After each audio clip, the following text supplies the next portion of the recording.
Welcome back, everyone, to Singapore Property Talk Law. Really appreciate you tuning in. If you like what we do here, please hit that like button and subscribe. Yeah, that way you won't miss our next deep dive. So today we're jumping into something pretty interesting. Singapore's spot in the brand new 2025 Happy City Index. That's right. Big news for Singapore. Our mission today is to really unpack what this ranking means. Singapore landed third globally.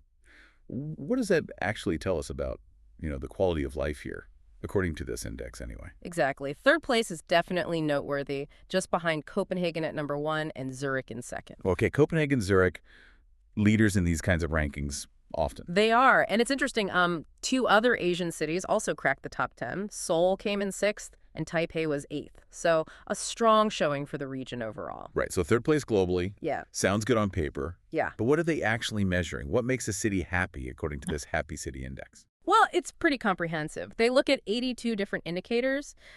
These fall under 6 main themes that they reckon directly influence how happy residents are. 6 themes. Okay. What are they? Things like how the city works for its citizens, governance, the environment, naturally the economy, health, which is actually new this year, and mobility, how easy it is to get around. Okay, 82 indicators across those 6 areas. So Singapore scored 979 points overall to get that third place.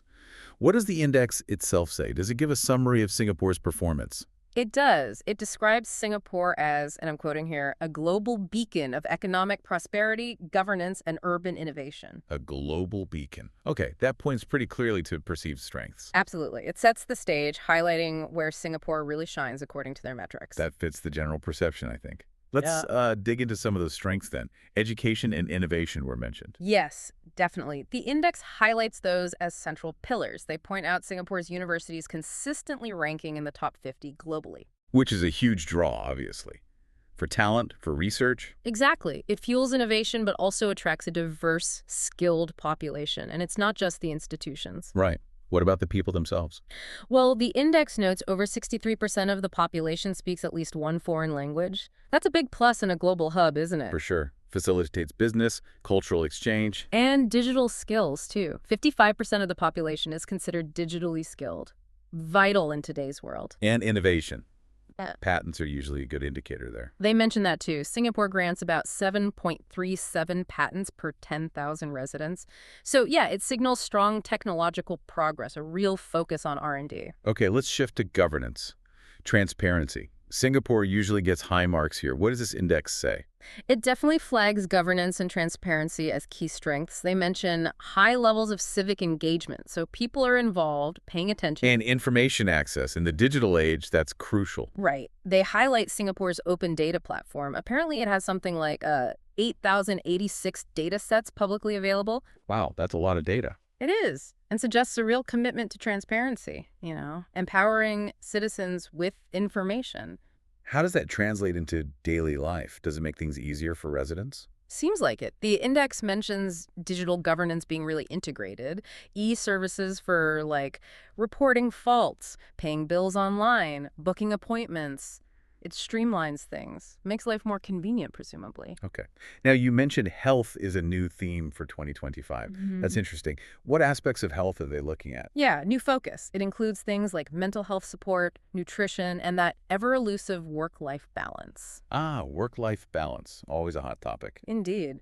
The index notes the universal medical insurance system and a good ratio of doctors, about 2.8 per 1,000 people, as signs of accessible, efficient healthcare.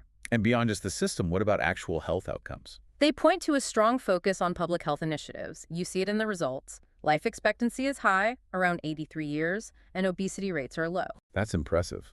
What about mental health specifically? It's getting more attention globally. Yes, and the index acknowledges that services are expanding here. They mention 15% of adults receiving coordinated mental health care. So progress is being made. And feeling safe is a huge part of well-being, isn't it? Crime rates. Very low, according to the index. Only about 3.31 incidents of public violence per 1,000 residents. That definitely adds to the sense of security. Okay, let's talk mobility. Getting around the city. Singapore's transport system is often praised. How does the index see it? They rate it very highly. Among the most advanced globally is the phrase they use. Wow, what makes it so advanced? A big part is the focus on sustainable options, public transport priority.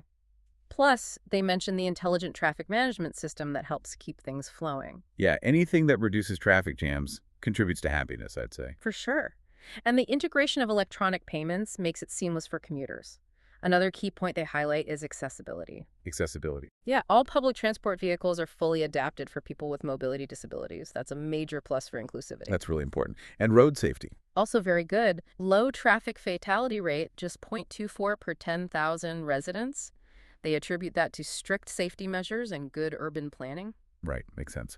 Okay, final big theme. Environment and sustainability. How does Singapore fare? Sustainability is seen as being at the core of Singapore's urban policies, according to the index. They're seen as pioneers in things like biodiversity protection and adopting renewable energy. And basic sanitation, environmental health? Top marks there. 100% of the population served by sewage treatment facilities, high standards. They do acknowledge waste management is, well, an ongoing challenge, but recycling efforts are improving. Okay, so putting it all together, third place overall. Strong on the economy, governance, innovation, health, mobility. Quite a list of positives according to this index. It is, but it's also important to keep some perspective, which the index itself provides. Oh, so? They explicitly state that, no single city can be labeled as the absolute best at ensuring the happiness of its citizens over the long haul. It's complex. Right. Happiness means different things to different people. Exactly. They identify a group of what they call gold cities, 31 this year, that show a strong commitment to cultivating happiness.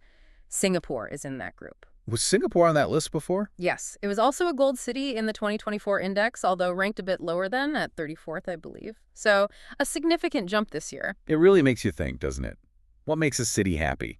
A 5-year-old probably has different priorities than a student, or a working professional, or a retiree. Absolutely. Education matters, inclusive policies, the economy, obviously getting around easily, clean environment, green spaces, innovation. It's a mix. So Singapore ranks third based on these factors highlighted by the index economy, governance, innovation, healthcare, infrastructure. It's quite a strong endorsement based on their criteria. It certainly provides a framework for thinking about urban well-being. Definitely. So here's something for you, our listeners, to mull over. Considering all these factors the Happy City Index looks at, what aspects of your daily life here in Singapore do you feel really add to your well-being? Or maybe what detracts from it? Food for thought. Thanks for joining us for this deep dive today on Singapore Property Talk Law. We'll catch you next time.